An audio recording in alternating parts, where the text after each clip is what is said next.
পৃথিবীর অক্সিজেন ফুরিয়ে আসছে। কবে নিঃশেষ হবে জানালো নাসা। ধীরে ধীরে পৃথিবী এক শুষ্ক ও বিরান গ্রহে রূপ নেবে।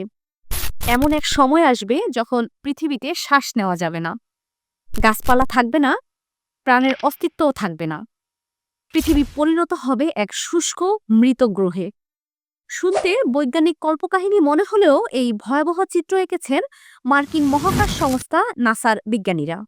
নাসার Nexus for exoplanet system science SEXSS এবং জাপানের তোহো ইউনিভার্সিটির গবেষকেরা জানিয়েছেন, আজ থেকে প্রায় ১০০ কোটি বছর পর পৃথিবীর বায়ুমণ্ডলে অক্সিজেন থাকবে না। তখনকার পৃথিবী আর কোনো প্রাণী বা মানুষের বসবাসযোগ্য থাকবে না। এই ধ্বংসযজ্ঞের নৈপথ্যে রয়েছে আমাদের চিরপরিচিত সূর্য। সময়ের সঙ্গে সূর্য আরও উত্তপ্ত হয়ে উঠছে। এর কারণে পৃথিবীর বায়ুমণ্ডলে থাকা কার্বন ডাই অক্সাইড অণুগুলো ভেঙে পড়বে। অথচ এই কার্বন ডাই অক্সাইডই উদ্ভিদের জন্য অত্যাবশ্যকীয়, কারণ এটি দিয়েই তাদের ফটোসিনথেসিস বা সালোক সংশ্লেষণ হয়। তাই কার্বন ডাই অক্সাইড না থাকলে উদ্ভিদ বাঁচবে না, সালোক সংশ্লেষণ থেমে যাবে, ফলে বন্ধ হয়ে যাবে অক্সিজেন উৎপাদন।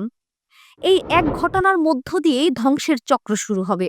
উদ্ভিদ বিলুপ্ত হবে, প্রাণীকুল বিলুপ্ত হবে এবং ধীরে ধীরে পৃথিবী এক শুষ্ক ও বিরান গ্রহে রূপ নিবে। অক্সিজেনহীন ভবিষ্যৎ, যেখানে টিকবে শুধু ব্যাকটেরিয়া।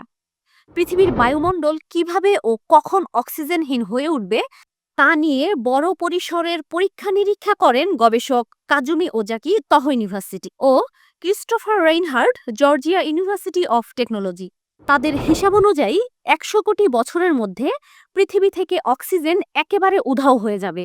তখন শুধু টিকে থাকবে কিছু অ্যানারোবিক মাইক্রো অর্গানিজম। এ ধরনের অণুবীজ অক্সিজেন ছাড়াই বাঁচতে পারে। সে সময় মানুষ, পশু পাখি, গাছপালা ধ্বংস হয়ে যাবে, এমনকি ওজোন স্তরও ভেঙে পড়বে। ফলে সূর্যের অতি বেগুনি রশ্মি সরাসরি পৃথিবীতে এসে প্রাণের বিকাশকে আরও অসম্ভব করে তুলবে। অক্সিজেনের ঘাটতির সঙ্গে সঙ্গে বায়ুমণ্ডলে বাড়বে মিথেন গ্যাসের পরিমাণ।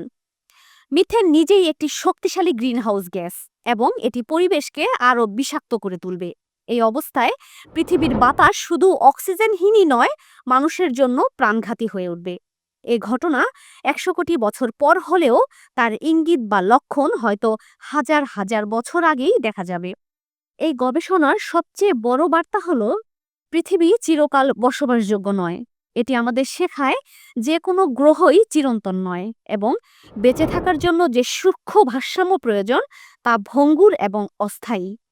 তাই এ তথ্য শুধু দূর ভবিষ্যতের ভবিষ্যৎবাণী নয়, বরং আজকের দিনেও আমাদের জন্য একটি বার্তা।